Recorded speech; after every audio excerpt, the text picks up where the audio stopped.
का कहतरी बलम जी अरे बलम जी हाँ बलम जी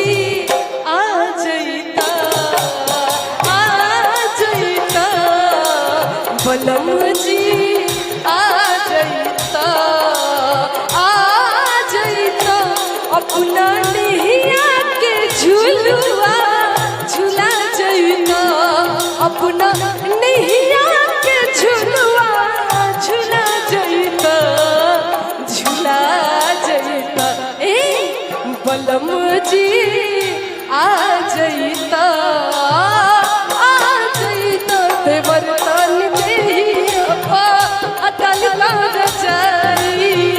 देवर तान देहिया डाली तो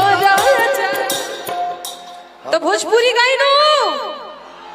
जोर से बोली जाओ। भोजपुरी तो सही नो खेला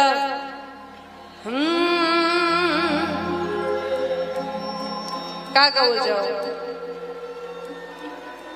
अब यहाँ तनी पर्दा में गावे के लेकिन हेजा जितना लोग बैठल वालों सब नाचे वाला बा ए दीपिका तो के देख के हमरे मन में एगो भाव आवता बताओ मान ला शुरुआत में गईबे के नहीं जा और ये ऐसा मंच है कि हर कलाकार के लिए सौभाग्य का बात है ऐसा पब्लिक पाना ऐसा मंच पाना ऐसे लोगों से प्यार पाना लेकिन तू खड़ा बोलू तो हम गायब जरूर तने माइनर करिएगा भैया